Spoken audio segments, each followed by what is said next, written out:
This is for my Sages out there. Why did your soul choose to be a Sagittarius? So again, I always remind you, fire signs are going to be directly connected to your solar plexus. There's some chakra videos you may want to scroll back and take a look at. A chakra that fire signs, stelliums in fire, will resonate with will be the solar plexus. The best crystal though for a Sagittarius is going to be an obsidian or turquoise. And their primary life theme is about growth and expansion. But let's talk about their totem animal real quick. Now for this Sag, it's going to be the owl. And I love this for the Sag because one of their well-known talents is that they can see in the dark. They have night vision. Well, one of the characteristics that a Sagittarius will have is that they can see through the bullshit. They can see through that convoluted darkness. The Sag will often maybe find themselves drawn to the darker side of things a little bit. Maybe they prefer to be a little bit more of a night owl. Again, that's why the totem for the Sagittarius is the owl. They have zero fear. A Sagittarius has zero fear. They don't give a fuck. They'll look into occult. They'll look into dark magic. They'll look into prophecies. They'll look into they don't give a fuck. They will dive into any area. Sagittariuses have a lot of wisdom and ability to extract truth, extract secrets, esoteric wisdom, if you will. They know how to listen to that inner voice. I'm telling you, if you're a Sag, you're going to be like, yes, I do. So a lot of people that are Sagittariuses are also very clairvoyant. They have the ability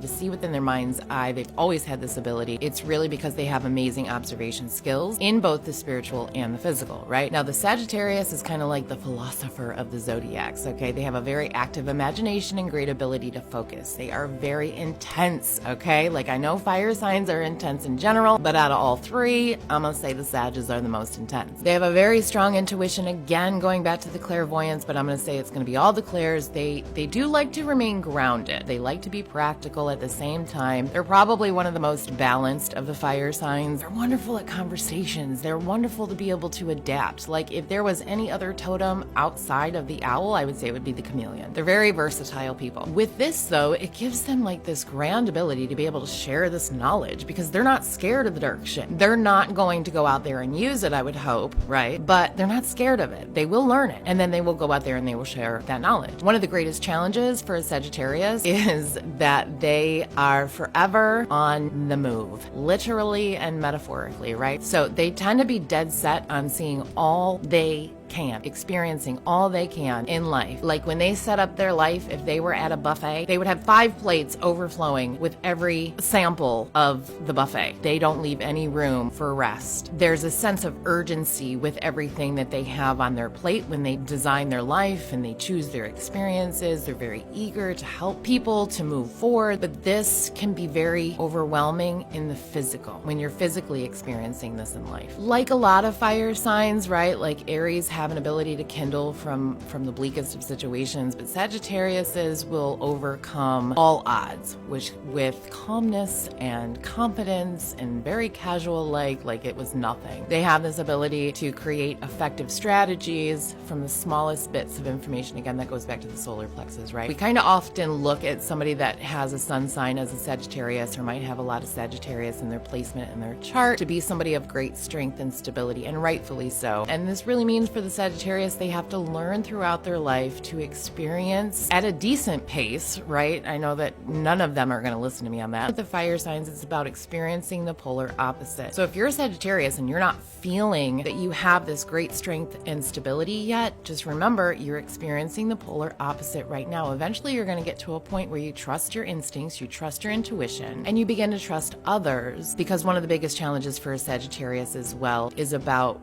not just relying on themselves, not just focusing on their 5 plates that are overflowing with every possible life experience, and then bringing in other people to be your tribe to help you accomplish everything that you came here to accomplish.